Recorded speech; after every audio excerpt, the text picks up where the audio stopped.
Petrol diesel के दाम कम करो, कम करो। पेट्रोल डीजल के दाम कम करो, कम करो।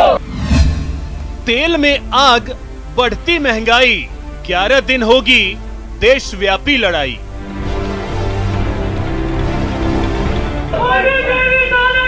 नहीं चलेगी, नहीं चलेगी। केंद्र को घेरने की तैयारी, कांग्रेस की रणनीति जारी। सोनिया गांधी जिंदाबाद। कम करो, कम करो। शहर से गांव तक हल्ला बोल, हर किसी का तय हुआ रोल। महिला कांग्रेस की भी इसमें एक बड़ी भूमिका है, यूथ का भी एक बड़ा इसमें योगदान रहेगा और तमाम नेता अलग अलग तरह से एक प्रदर्शन करेंगे। मरहम बहाना, सियासत निशाना। डीजल पेट्रोल की कीमतें कम करो, कम करो, कम करो। कांग्रेस पार्टी जिंदाबाद। नमस्कार, आप देख रहे हैं प्राइम डिबेट, आपके साथ मैं हूं अभिषेक। कांग्रेस महंगाई और पेट्रोल डीजल की बढ़ती कीमतों के खिलाफ राजस्थान समेत पूरे देश में 7 से 17 जुलाई तक अभियान चलाएगी। कांग्रेसी कार्यकर्ता 8 जुलाई से प्रदेश भर के पेट्रोल पंपों पर खड़े होकर लोगों से पूछेंगे कि वे मोदी राज में महंगाई से कितने परेशान हैं। पीसीसी चीफ डोटासरा ने कहा कि देश में महंगाई बेलगाम हो गई है। आवश्यक वस्तुएं, खाद्यान्न, सब्जियां आम आदमी की पहुंच से दूर होते जा रही हैं। आम आदमी की आवाज केंद्र तक पहुंचाने के लिए कांग्रेस प्रदर्शन करेगी। सवाल उठता है, कांग्रेस को आम जनता का कितना साथ मिलेगा? यह प्रदर्शन कितना सफल रहेगा? साथ ही यह भी सवाल उठता है कि कांग्रेस कितना एकजुट होकर प्रदर्शन करेगी। आज जो डिबेट हम करेंगे, इन सवालों के इर्द गिर्द रहेगा। एकजुटता या फूट, सुर्खियां क्या बनेंगी? दूसरा सवाल यह होगा कि कोरोना काल में आम लोगों का कितना साथ मिलेगा कांग्रेस को? तीसरा सवाल यह होगा कि प्रदर्शन के सफल होने का पैमाना क्या होगा? तो चर्चा इसी पे करेंगे। हमारे साथ 3 खास मेहमान हैं। सबसे पहले उनका परिचय करवा दूं। हमारे साथ जुड़ रहे हैं प्रदीप चतुर्वेदी जी, कांग्रेस नेता हैं, मुकेश पारिक जी, बीजेपी नेता हैं, और धीरज भटनागर जी, वरिष्ठ पत्रकार हैं। सर, आप तीनों का बहुत बहुत स्वागत है न्यूज 18 राजस्थान पर। प्रदीप जी, चर्चा की शुरुआत मैं आप ही से करना चाहूंगा कि खाका तो आपने तैयार कर लिया है, लेकिन सवाल यही कि एकजुटता कितनी दिखेगी इस प्रदर्शन को लेकर के, जो इस प्राइम डिबेट का पहला सवाल था। मैं उसी से शुरुआत करना चाहूंगा। जी, कांग्रेस की एकजुटता की जो बात आपने कही है, जी हाँ बिल्कुल, मैं उसी पर बात कर रहा हूं। कांग्रेस की एकजुटता का जहां तक सवाल है, पूरी पार्टी एकजुट है।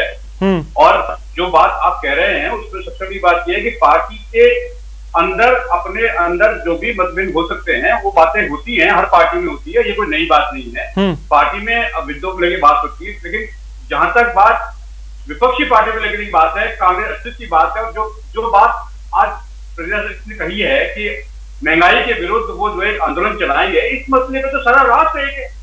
इसमें तो किसी का मतभेद होने का सवाल ही नहीं उठता, चाहे कांग्रेस का हो, चाहे विपक्षी पार्टी का हो, चाहे आम पार्टी का हो।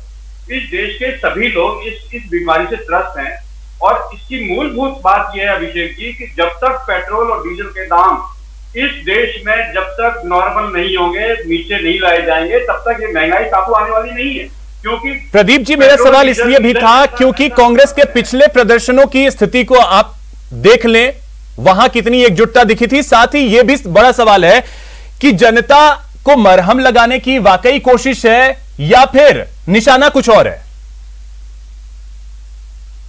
देखिए, ये ईंधन का जो मसला है, ईंधन के मसले पर सारा राष्ट्र एक है, सब लोग चिंतित हैं इस बात से। क्योंकि सवाल इस बात का नहीं है कि मध्यम वर्गीय, उच्च वर्ग के लोगों की समस्या, ये समस्या निम्न वर्ग के लोगों की है। इस देश में गरीबी का जो स्तर है वो बढ़ता जा रहा है। आप देखिए कि पिछले 2 सालों के आंकलन करें तो 7.5 करोड़ लोग इस गरीबी रेखा में मध्यम वर्ग से शामिल हुए हैं। तो आप समझिए कि लोगों की जेब में जो पैसा है वो खत्म हो रहा है, उसका पैसा नहीं आ रहा है, तो लोगों का जीना दुर्भर हो रहा है। तो सवाल ये है कि जो राष्ट्रव्यापी समस्या है वो महंगाई है, और इस महंगाई के मसले में कोई समाज बटा हुआ नहीं है, सारा समाज एक है। और इस देश का जो गरीब तबका है, जिसका बहुतायत में संख्या है, जब तक वो कंफर्ट तो आपके इस प्रदर्शन से जनता को मरहम लगेगा? हल होने वाली आपके इस प्रदर्शन से जनता को कितना मरहम लगेगा? बिल्कुल लगेगा। हम कहते हैं केंद्र सरकार ईंधन पर ये सरचार्ज खत्म करे। ठीक है, आप मरहम लगाएंगे, लेकिन मुकेश जी, ठीक है प्रदीप जी, अब मैं फिर आपके पास आता हूं। मुकेश जी, मरहम आप क्यों नहीं लगा रहे जनता को? देखिए, मुझे एक तो प्रदीप जी ने क्या बोला, वो आवाज नहीं आ रही है, कुछ ऑडियो की मिस्टेक है, मुझे खाली आप ही की आवाज आ रही है। अच्छा चलिए, मेरे ही सवाल का आप जवाब दे दीजिए, हम वो भी कोशिश करते हैं कि उनकी आवाज स्पष्ट रूप से आपके पास पहुंचे। लेकिन जनता को आप मरहम क्यों नहीं दे रहे? महंगाई से लोग त्रस्त हैं। देखिए, बड़ा आश्चर्यजनक है कि राजस्थान में कांग्रेस की सरकार है और कांग्रेस प्रदर्शन करने जा रही है। आपने 3 सवाल प्रारंभ में बताए, 3 पॉइंट जिन पर आपकी डिबेट है। पहला तो इनका प्रश्न यही उठता है कि जिस प्रदर्शन को ये करने जा रहे हैं, आज ही जो कांग्रेस में घटित हुआ है कल के दिन, कांग्रेस में ना ब्लॉक अध्यक्षों की ना जिला अध्यक्षों की किसी प्रकार की कोई नियुक्ति नहीं है। इनका पूरा संगठन कैसे चल रहा है ये प्रदीप जी अच्छे तरीके से जानते हैं, और ये किस दम पर प्रदर्शन करेंगे ये समझ में नहीं आता है। इनके प्रदेश अध्यक्ष जी ने खुद ने ये कहा है कि सीधे इनके जो प्रभारी हैं, राष्ट्रीय जो प्रदेश के प्रभारी मुकेश जी, वो उनके घर का मसला है, उसको छोड़िए। आप जनता के बारे में जो सवाल है उसका तो आप जवाब दे दीजिए। उनका घर का मसला है, वो सुलझा लेंगे।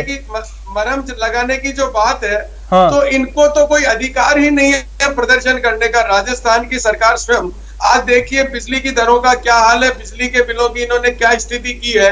और जहां तक सवाल है, ये पेट्रोल और डीजल की बार बार बात करते हैं, आज पूरे देश में राजस्थान में ही पेट्रोल और डीजल क्यों महंगा है? केंद्र की तो जो ड्यूटी है वो पूरे देश में समान है। क्या इनको ये नहीं सोचना चाहिए? क्या ये इनको अधिकार है कि हम राजस्थान की जनता को बिना राहत दिए केंद्र पर सवाल उठाएं? आज जिस प्रकार से कोरोना की पिछले 2 सालों से लगातार महामारी चल रही है, और उस महामारी के दौरान केंद्र सरकार ने पूरे देश में सभी, यानी महंगाई इतनी बढ़ी है, इसमें केंद्र का कोई हाथ नहीं है। महंगाई इतनी बढ़ी है, इसमें केंद्र का कोई हाथ नहीं है। सवाल पूछने का अधिकार कांग्रेस को तभी है कि जब वो राजस्थान में जो सर जनता पूछ रही है, जनता पूछ रही है, आप कांग्रेस का जवाब नहीं देंगे, जनता का तो जवाब देंगे। सर जनता कांग्रेस के साथ इस प्रदर्शन में, मैं आपको फिर कह रहा हूं, दावा कर रहा हूं कि जनता इस प्रदर्शन में इनके साथ नहीं जुटेगी। पहले भी नहीं जुटी है, आगे भी नहीं जुटेगी। जनता इस बात को जानती है कि देश में प्रधानमंत्री नरेंद्र मोदी जी के नेतृत्व में जिस प्रकार से इस कोरोना की लड़ाई को लड़ा जा रहा है, जिस प्रकार से इस देश में विकास हुआ है, जिस प्रकार से इस देश में किसानों को समर्थन मूल्य का बढ़ोतरी हुई है, जिस प्रकार से गरीबों को राशन मिला है, जिस प्रकार से युवाओं को और पूरे देश के नागरिकों को फ्री वैक्सीनेशन हुआ है, जिस प्रकार से कोविड की लड़ाई में राज्यों को जो दिया गया है, चाहे दवाई हो चाहे वेंटिलेटर हो, ये सब सामने है। इसलिए देश की जनता इस बात को जानती है। मुकेश जी, इसी को कहते हैं हसुआ के ब्याह में खुरपी का गीत। सवाल मेरा यह है कि महंगाई को लेकर के आपको नहीं लगता कि देश में महंगाई है? देखिए, देश में आप जिस महंगाई की बात कर रहे हैं, हाँ। इस बात को आप अच्छे से जानते हैं कि जो देश में महंगाई है वो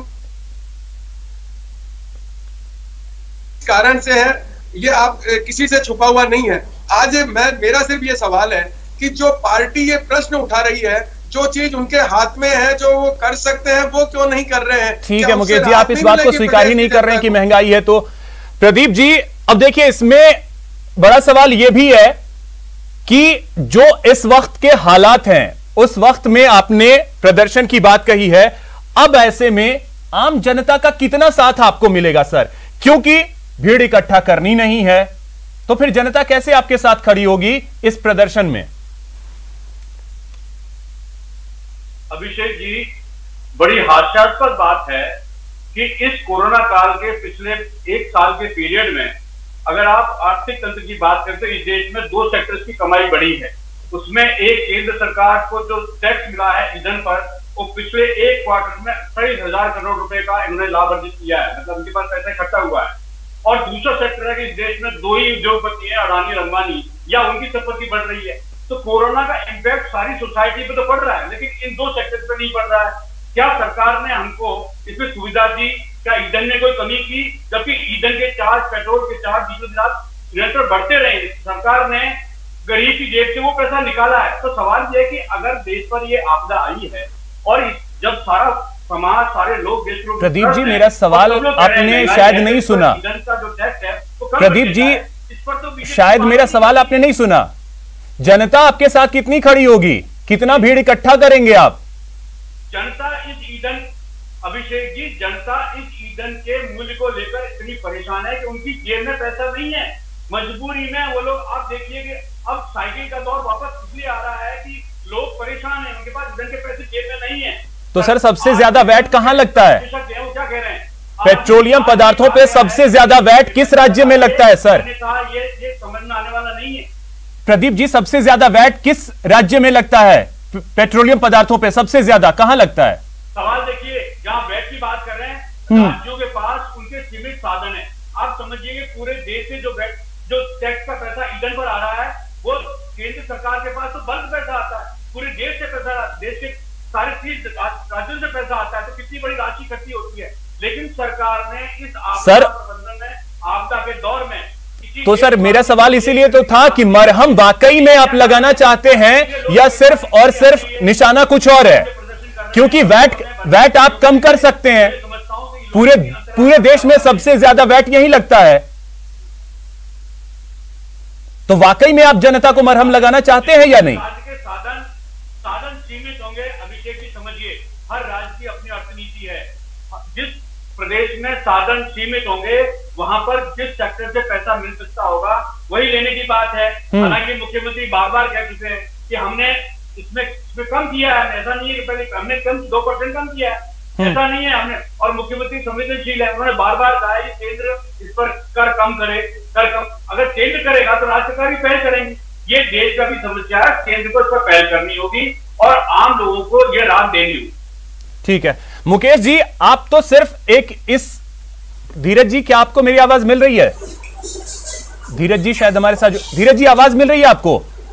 जी मिल रही है। धीरज जी अब मैं आपसे समझना चाहूंगा कि देखिए जिस तरीके से रूपरेखा तैयार की गई है महंगाई के खिलाफ प्रदर्शन को लेकर के, इस कोरोना काल में प्रदर्शन में कितनी एकजुटता कांग्रेस दिखा पाएगी और आम जनता किस हद तक जुड़ पाएगी? वहीं साथ ही मैं यह भी चाहूंगा कि आप जवाब दें कि जब बीजेपी और केंद्र ये स्वीकार ही नहीं करेंगे कि महंगाई है देश में, तो फिर उसको कम कैसे करेंगे?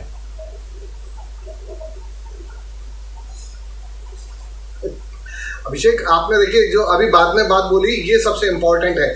और सबसे बड़ी बात ये है कि पहले ये तय हो कि इस घर सजाने का तस्वुर तो बाद का है, पहले तय हो कि घर को बचाएं कैसे। ये जिस बात को लेके सड़क पे आना चाहते हैं पूरे देश में, ये किसके नेतृत्व में सामने उतरेंगे? अभी कुछ दिन पहले राजस्थान में पेट्रोल पंप में बैठ के आपने जो सवाल पूछे थे, ये सवाल कोई पूछने वाले हैं? आप मुझसे या किसी दूसरे आदमी से पूछेंगे क्या भाई साहब आप महंगाई से त्रस्त है, तो वो हंसेगा। ये पूछने का सवाल है, ये प्रत्यक्ष रूप से सबको दिख रहा है। आप कोई कॉन्क्रीट बात लेके जाइए, आप केंद्र सरकार से कहिए कि ऐसा करें और इस तरीके से महंगाई कम हो सकती है। आप जनता से पूछ के कौन सी नई बात पूछ रहे हैं? रोज पेट्रोल के दाम बढ़ते जा रहे हैं और राजस्थान पूरे देश में एक इकलौता प्रदेश है जहां सबसे ज्यादा, गंगानगर में सबसे ज्यादा पेट्रोल के दाम है पूरे देश में, और सबसे ज्यादा वैट राजस्थान में लगता है। और पूरे देश की स्थिति कमोबेश इसी तरीके से बढ़ती चली जा रही है। तो मेरी समझ से ये जिस तरीके के धरना प्रदर्शन की बात हो रही है, ये सिर्फ एक फोटो अपॉर्चुनिटी है।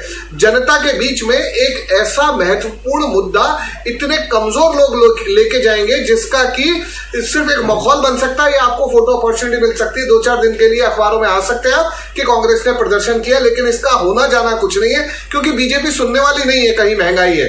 ना बीजेपी के समर्थक सुनेंगे, ना बीजेपी खुद सुनेगी। तो आप ये कर क्यों रहे हैं, ये इनको खुद भी नहीं मालूम है। ये सिर्फ एक मौका बुलाने की बात है। नहीं तो फिर एक और चीज धीरज जी इसमें यही है कि शाम में प्रेस कॉन्फ्रेंस करके ये कह दिया जाएगा कि ये जो हमने आयोजन किया वो सफल रहा। आधार क्या होगा, उसको किस तरीके से जज किया जाएगा? ये सवाल का जवाब इन्हें देना चाहिए। आपके पास चेक पॉइंट क्या है? आपने इसको कितने दिन बाद देखेंगे कि ये पेट्रोल के दाम कम हो जाएंगे? पेट्रोल के बढ़ते दाम या डीजल के बढ़ते दाम दूसरी चीजों को अफेक्ट करते हैं। आपका ट्रांसपोर्ट महंगा होता जा रहा है, आपकी चीजों का माल ढुलाई महंगी होती जा रही है। आप तो आज प्रदर्शन करेंगे और शाम को बोलेंगे कि हमारा प्रदर्शन बहुत सफल रहा। सफल होने का पैमाना क्या है? क्या पेट्रोल के दाम कम करा पाए हैं? और उससे भी महत्वपूर्ण सवाल ये है कि आज देश में 100 रुपए के आसपास पेट्रोल आ गया है, कई जगह 100 से ज्यादा है। एक भी सर 150 शहरों में 100 रुपए से ज्यादा में पेट्रोल और डीजल मिल रहे हैं। अब मुकेश जी सबसे बड़ी बात यह है कि जब तक आप स्वीकार नहीं करेंगे, क्या बीजेपी इस बात को स्वीकार ही नहीं करना चाहती, केंद्र इस बात को स्वीकार ही नहीं करना चाहती कि चलिए पेट्रोलियम तो हर किसी को दिख ही रहा है, आप अगर तिलहन पे जाएं, दलहन पे जाएं, उनके दाम आसमान छू रहे हैं। कहा जाता है कि दाल रोटी खाओ प्रभु के गुण गाओ। सर दाल इतनी महंगी कि लोग क्या खाएं दाल? देखिए ऐसा नहीं है। अगर दाल महंगी हुई है तो आप उसके अनुपात में देखिएगा कि किस अनुपात में आज, चाहे किसानों के आप समर्थन मूल्य की जब बात करते हैं, जिस कांग्रेस के सरकार में कभी समर्थन मूल्य में इस प्रकार से बढ़ोतरी नहीं हुई। आज किसानों को केंद्र सरकार ने यह तय किया है कि किसानों की आय को दुगनी करना है, और जब किसानों की आय को दुगनी करना है और समर्थन मूल्य बढ़ाना है तो बहुत ज्यादा सरसों तेल की कीमत पता है? देखिए आप मुझे सरसों तेल की कीमत पता है? आप आटे की कीमत पता है? आज के डेट में क्या स्थिति है? देखिए आप मेरी बात को कंप्लीट करने दीजिए। आज आपका जो मुद्दा है वो कांग्रेस ने जो आंदोलन कर रही है उससे महंगाई के खिलाफ, उस महंगाई को लेकर के। बिल्कुल। अब और जिस महंगाई के खिलाफ अगर वो जो कर रही है प्रदर्शन, उसकी अगर चलिए ठीक है प्रदीप जी, अब मैं एक फाइनल कमेंट मैं आपसे ले रहा हूं। प्रदीप जी सरकार है जिम्मेवार। ठीक है मुकेश जी, प्रदीप जी मैं एक फाइनल कमेंट आपसे ले रहा हूं। पैमाना क्या होगा, क्योंकि शाम में यह तो बोला ही जाएगा कि यह प्रदर्शन हमारा सफल रहा। जो सवाल उठता है पैमाना क्या है? देखिए हम एक राष्ट्रीय राजनीतिक दल हैं और हम विपक्ष में हैं। हमारी जिम्मेदारी है कि जो भी अलोकप्रिय निर्णय सरकार कर रही है, प्रैक्टिस कर रही है, उसका विरोध करें। क्योंकि कोरोना का काल है और जो विरोध 13 और 14 भी याद होगा सर। 2013-14 बीजेपी कैसे प्रदर्शन करती थी, चोरियां भेजी जाती थी, सिलेंडर लेकर के सड़कों पर बैठे जाते थे। वो तस्वीर भी शायद बीजेपी को भी याद होगी, कांग्रेस को भी याद होगी और देश की हर जनता को याद है। फिलहाल वक्त इतना ही है मेरे पास। बहुत शुक्रिया आप सभी का हमारे साथ जुड़ने के लिए, इस चर्चा में शामिल होने के लिए। प्राइम डिबेट में इतना ही। नमस्कार।